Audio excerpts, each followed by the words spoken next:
Goeiedag almal. Dis alweer so lekker vir my om saam met julle te kuier hier op die Ouerkamers groep en op die Alles Uniek en oralster in elke huis waar hierdie boodskap sommer net aangestuur word en dit is sommer maar net lekker om by jou in te haak. En as kinders van die Here sommer net saam met mekaar te leer, is dit nie? En ja, gister vra iemand vir my, het jy nie alweer 'n boodskap nie? En ek dink by myself, die Here is al 2 dae besig alweer met my oor iets wat gebeur het. So werk hy mos maar met ons eie ervarings en ek wil amper sê kraakvars wederervarings. So 2 dae gelede het ek sal nie sê dis 'n onder onsie nie, dit was net 'n verskilletjie met iemand baie na aan my gehad, omdat ek 'n baie sterk opinie uitgespreek het en die persoon dood eenvoudig net vir my gesê het, ek gaan nie weer met jou praat hieroor nie, want jy wil nie na my luister nie, jy het hierdie sterk opinie. En al weet ek, my opinie was die gesondheidsopinie, dit was my liefde wat die hele ding gedryf het. En toe, of so het ek gedink. En so sit ek en ek toe die persoon weg is, toe voel ek eintlik half ontroer in my gees en ek praat met die Heilige Gees en ek sê, hoekom is ek disturbed, hoekom is ek in my gees ontroer? En die boodskap kom duidelik, jy is disturbed, jy is ontroer omdat iemand nie saam met jou gestem het nie. En ek besef hoeveel keer kry ons mense wat nie saam met jou stem nie. Jy het 'n opinie oor iets, iemand doen iets, jy het 'n opinie daaroor en die persoon stem nie saam met jou nie en miskien hanteer jy dit baie mooi, miskien bly jy net stil en jy gaan net aan, miskien ignoreer jy die persoon, miskien stamp jy jou voete en gooi 'n tantrum. Daar's so baie maniere waarop ons iemand hanteer wat nie saam met ons stem nie. En onlangs is ek die slagoffer gewees van ekstreme mishandeling as gevolg van die feit dat ek nie dink soos iemand anders dink nie. Maar gister praat die Heilige Gees met my en sê, hierso is die ding. Ons kom gou agter die wortel van hierdie ding. En ek sê ja. En onmiddellik herinner my aan wat gebeur het met Lucifer in die hemel. Lucifer het nie saam met God gestem nie.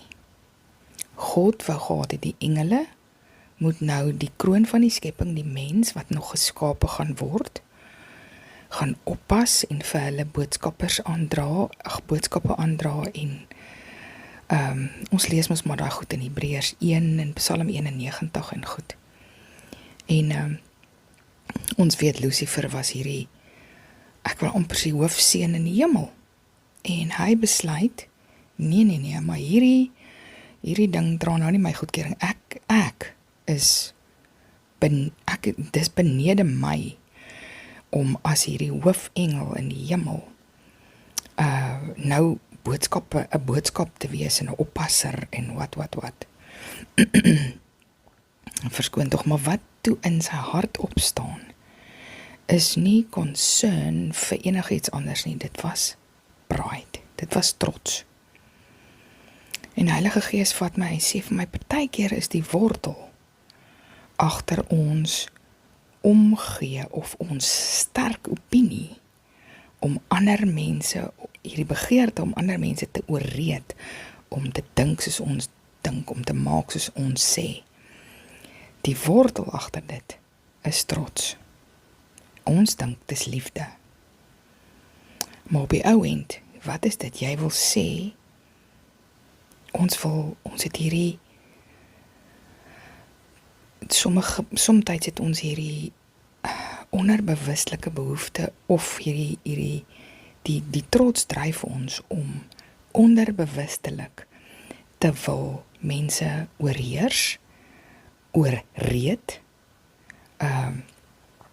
In Engels noem ons dit control, change, ons wil mense verander en ons wil hulle wat is die woord? Convince. Ons wil hulle control, ons wil hulle change en ons wil hulle convince. En kyk wat doen Lucifer. Hy gaan en hy maak 1/3 van die engele op. Hy draai om en hy gaan sê vir hulle hoe sleg dit is. Hoe hy nou nie saamstem met hierdie idee nie. En hy sweep hulle eintlik op. So as jy gewonder het waar hy die eerste optog begin, die eerste opstand begin, dit was in die hemel. Omdat skepsel nie met skepper saamgestem het nie. En hoe baie keer staan daai selfde ding in ons harte op. En hoe sterk kom ons oor. En ons het nie die opdrag.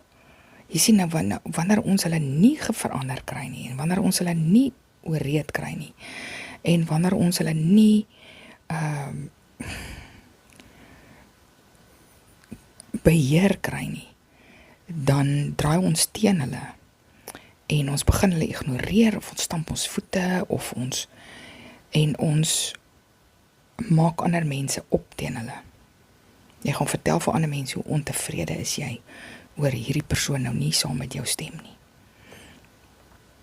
En met hierdie insident met iemand na aan my, die Here sommer net weer met my kom praat en gesê het, weet jy, ons moet regtig kyk altyd na die motief van die hart. Wat is die motief? Is jou motief regtig liefde of is dit staan jy so sterk in jou opinie dat jy daai persoon sal verwerp omdat hy nie saam met jou stem nie? En dit is die ding wat ons moet kyk. Ek weet die Here weerstaan trots. Ons weet dit. Maar dis iets waarop ons moet let. Is dat ons is nie geroep om mense te verander nie. Ons is nie geroep om mense te beheer nie. Ons is nie geroep om mense te oorreed nie. Die Heilige Gees is die een wat he convince people. He doesn't condemn them. He convict them. Only God can change people if they want to be changed. So dit is die boodskap wat ek net by jou wil los vir vandag. Kan ons regtig mense verander? Is dit ons opdrag om te oordeel, te oorreed, om te verander? Is dit ons opdrag? Of is ons opdrag liefde, maar om eers jouself te verander? Eers jouself te oorreed. Eers jouself te beheer. Vanuit 'n surrendered posisie uit.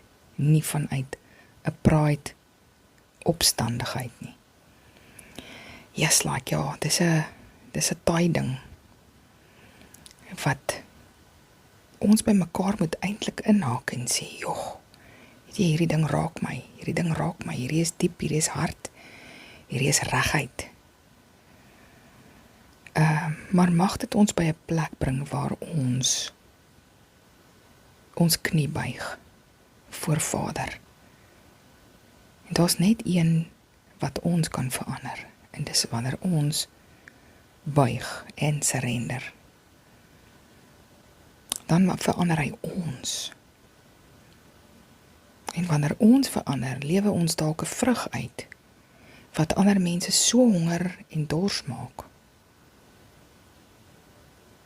En so aantrek na die lig toe, dat dit op die ou end mense nader aan hom trek, en hy verander mense.